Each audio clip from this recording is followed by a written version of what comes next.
అంధకారం అయిపోయాయి. చదవమ్మా పత్రిక 1వ అధ్యాయం.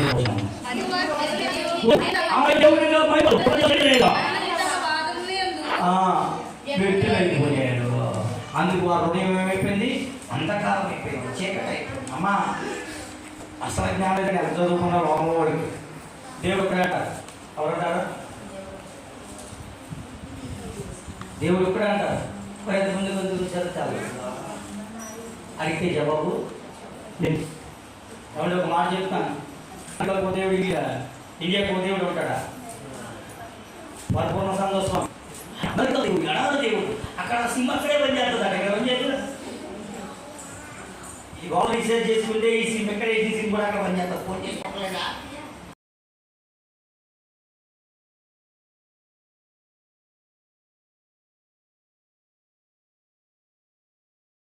ఏం జ్ఞానం లేదంటే దేవుడిగా మహింపరచడం ఇక్కడ ఏం లేదు. హృదయంలో జ్ఞానం ఎక్కడికి వెళ్ళారంటే మీ సోదరికి మాయా ఆర్టికట్ వచ్చిందా పాలసెట్ అన్నా, మా నోడికి వినబడలేదు. మాయా ఆర్టికట్ వచ్చిందా పాలసెట్టే బయట లోన స్లోగానే ఆ పొందుకున్న పని చేసేవాడు. ఊళ్ళో లోనగమాయ ఆ లోనగమాయ అన్నది నాకు వినబడింది. నవ్వుకున్నారంటే ఏదైనా ఉంటాడని ఏడ్రమాయ అన్నా. ఊళ్ళో ఆగితే వెంటూ వాడరా అన్నాడు. నేను గురించి మేకవా గురువు అయితే అన్నాడు. నిజమే కదా? మనం బుర్రులనే నీతి మంతులు మేకలనే పాపాలి పాట దేవుడికి పనిపోతాడు కదా. హల్లెలూయా. నువ్వు గుర్రువేరా, నీ గుర్రెరా, నువ్వు మేకరా అనుకుంటాడా? వస్తుందా? ఏమి లేదు, దేవుడికి మేము కలుగుగా. హల్లెలూయా, హల్లెలూయా, హల్లెలూయా. మొత్తం మొదలు అలసలు పని చేస్తున్నారు కదా, వాళ్ళు చెప్పేస్తున్నారు మనుషులు. వాళ్ళు ముస్లింలు ఎవరు చెప్పారు? ముస్లిం కాలం చెప్పారు. అందులో ఒక మంచి మాస్టర్ గారిని కూడా చంపేశారు. కానీ మన వాళ్ళు ఏమనుకుంటారు? క్రైస్తవులు ముస్లింలు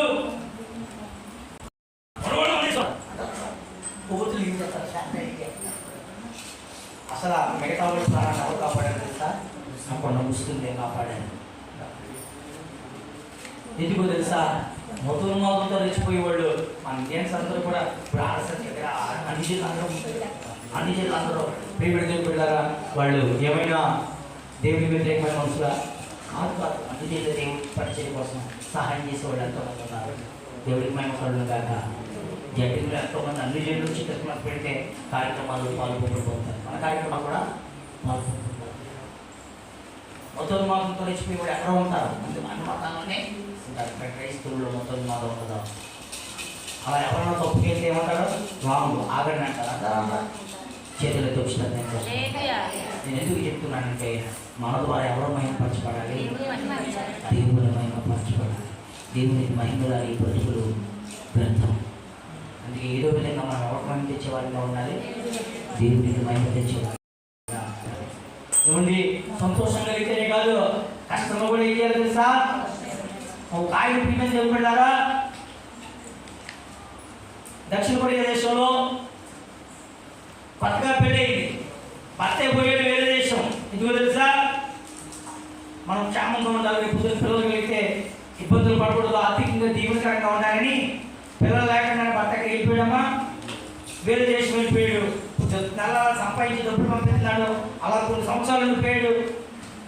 ఆ డబ్బులు బట్టి భార్య ఇల్లు కొనాలంది, పొలం కొనాలంది, పండుగ నిజంగా మొత్తం అమ్మేసింది. వాళ్ళు వేరే ఆయన పెళ్లి చేసుకుని వెళ్ళిపోయింది. మా కూడా రాబోతులకి ఏం కనపడతలేదు, మోసం చేసిందని చూస్తుంది. పిచ్చోడు అయిపోయాడు. కట్టెట్టుకుని భార్య తీసుకెళ్ళాడు, ఎక్కడ దొరకలేదు. పిచ్చోడు అయిపోయాడు. ఇలా పిచ్చోడు అయిపోయిన బంధువులు ప్రార్థన తీసుకెళ్తే బాగుపడతారు కదా, ప్రార్థన తీసుకెళ్ళారు. దేవుడు మహాకృప. ఆ ప్రార్థనలో అతనికి స్వస్థత కలిగింది, ఆ మానసిక రోగం విడుదల కలిగింది. అయితే కట్టెక్కడ ఉన్నాడు, భార్య మీద కోపం మానలేదు. అయితే పిల్లలు కూడా భార్య ఏం చంపుతామనుకుంటే పాస్టర్ గారు నాకు పాపం ఉండకూడదు, పాపం ఉంటే దేవుడు నాకు నీ దగ్గర పనిచేయదు, పాపాన్ని విడిచిపెట్టు, ఆవిడ పాపాన్ని నాకు అయిపోతే నువ్వు నూతన జీవితాన్ని స్థాపించు అన్నాడు. అలాగే పెద్ద భార్య నూతన జీవితాన్ని ప్రారంభించాడు. బైబిల్ చదువుకుంటే అతనికి ఒక వ్యాపారం చేయాలనిపించింది, వ్యాపారం చేస్తానన్నాడు. పాస్టర్ గారు ఏ వ్యాపారం చేస్తే బాగుంటుంది అన్నాడు. పాస్టర్ గారు కనుక నువ్వు దేవుడిని అడగాలన్నాడు. దేవుడిని అడుగుతూ బైబిల్ చదువుతూ ఉంటే లోకానికి 30 నా మాట దొరికింది. ఉప్పు వ్యాపారం చేస్తే మంచిది ఆలోచన వచ్చాయి. ఉప్పు వ్యాపారం చేయడానికి ఉప్పు వ్యాపారం చేస్తున్నాడు. వేలు వస్తున్నాయి, నమ్మకంగా దేవుడికి ఇస్తున్నాడు. లక్షలు వస్తున్నాయి, దేవుడికి నమ్మకంగా ఉన్నాడు. మొత్తానికి నమ్మకంగా ఉంటే దేవుడు ఆశీర్వదిస్తున్నాడు. ఓ రోజు పెద్ద గొడవలు కటింగ్ చేసి ఉప్పులన్నీ స్టోర్ చేసేసాడు. వర్షాకాలం వచ్చింది కదా, బాగా అమ్ముడవుతుంది, లాభాలు వస్తాయని జరిగిన సంఘటన ఏంటో తెలుసా? ఉప్పులు వచ్చింది. ఏమొచ్చిందమ్మా? ఉప్పులు వచ్చి సముద్రం అంతా పొంగిపోయి, నీరు నదులన్నీ పొంగిపోయి ఎక్కడికి వచ్చేసింది తెలుసా? అన్ని నీళ్ళకి వచ్చేసాయి. ఉప్పు స్టోరేజ్ చేసిన పెద్ద గొడవల దగ్గరికి వచ్చేసింది. నీరు ఏం మిగులుతుంది? చంచలు మిగాయి, ఉప్పు నీరు అయిపోయింది. అప్పుడు పిచ్చుడు అయిపోతాడు మళ్ళీ. అంటే సాగుదల మళ్ళీ సాగుదల తెలవడతాయి, మళ్ళీ అయిపోతాడు పిచ్చోడు అని పాస్టర్ గారు అనుకుని పలకరించడానికి ఎలా ఉన్నాడని మెల్లిగా అడిగేసి మర్చినాడు.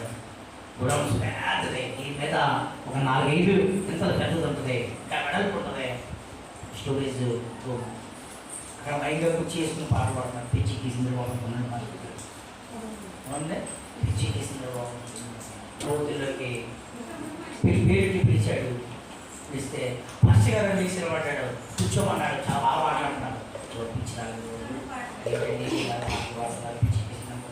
ఎందుకు పిచ్చోడు నవ్వాలి పాస్టర్ గారు?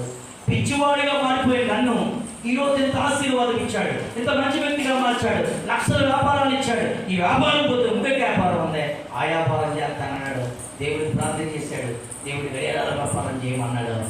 ఈరోజు పాలయాంచుక చర్చలో పాలయాంచుక లేకపోయినా సంఘంలో సహకారి కాదు, ఉన్నవాళ్ళందరూ సహకారం. సంఘంలో స్తంభం, సంఘంలో ఒక స్తంభం. ₹1,00,000 దశభాగం దేవుడు మంది గట్టి పెట్టేవాడు. హల్లెలూయా, హల్లెలూయా, హల్లెలూయా. దేవుడి పనిచేయడం ఒక సాధనం. దేవుడు అతను నియమించాడు. పిల్లరా, ఇది ఇచ్చే దాని గురించి ఈ మాట చెప్పడం లేదు. అక్కడ నష్టపోయి ఎవరిని మైపరిచాడు, అది మన టాపిక్. ఇప్పుడు ఏంటంటే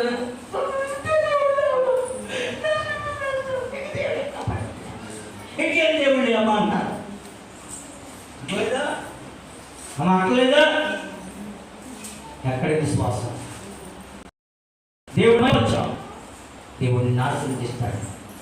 ఆయన మహిమపడితే నిన్ను ఆయన పొందుతాడు, నిన్ను ఇచ్చేస్తాడు. దేవుడు మిమ్మల్ని ఆశీర్వదించుకున్నాక యుగ యుగాలకు నీ ద్వారా లాభాలు ఎవరికైనా కలగాలి. దేవుడికి మహిమ.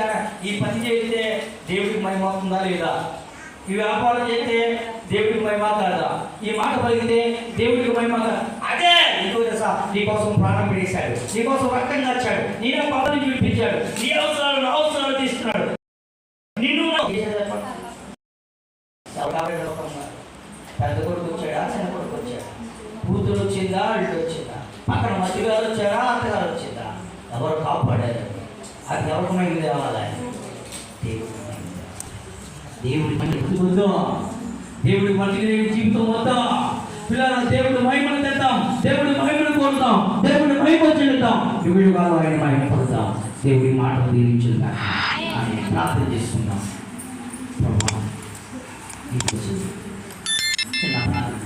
చిన్న చేసుకుందాం. అందరూ లేచిన పడదాం వీలు పడితే, లేకపోతే మోకరించి కలిసి మోకరించండి. లేచిన పడితే లేచిన పడండి. చిన్న సమర్పణ చేసుకోండి.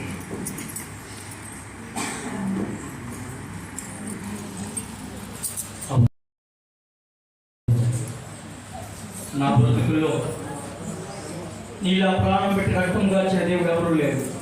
నువ్వు నాకు ఏదన్నా ఇచ్చినది నువ్వు నాకు ఇచ్చిందే, నువ్వు లేకుండా నాకేది లేదు. నేను కలిగిందంతా నీ వల్లే కలిగి ఉన్నాను. ఈ ఆరోగ్యం, ఈ పరిస్థితి, ఈ గృహం, ఈ ఉద్యోగం, వ్యాపారం అంతా నీ దానం. అడుగు వాటికి అన్నిటికంటే ఎక్కువ ఇచ్చావు, ఊహించిన వాటికంటే ఎక్కువ ఇచ్చావు. నా ప్రతి అవసరము ఇప్పటికీ తీరుస్తున్నావు. అందుకు నీకు చెల్లించవచ్చు.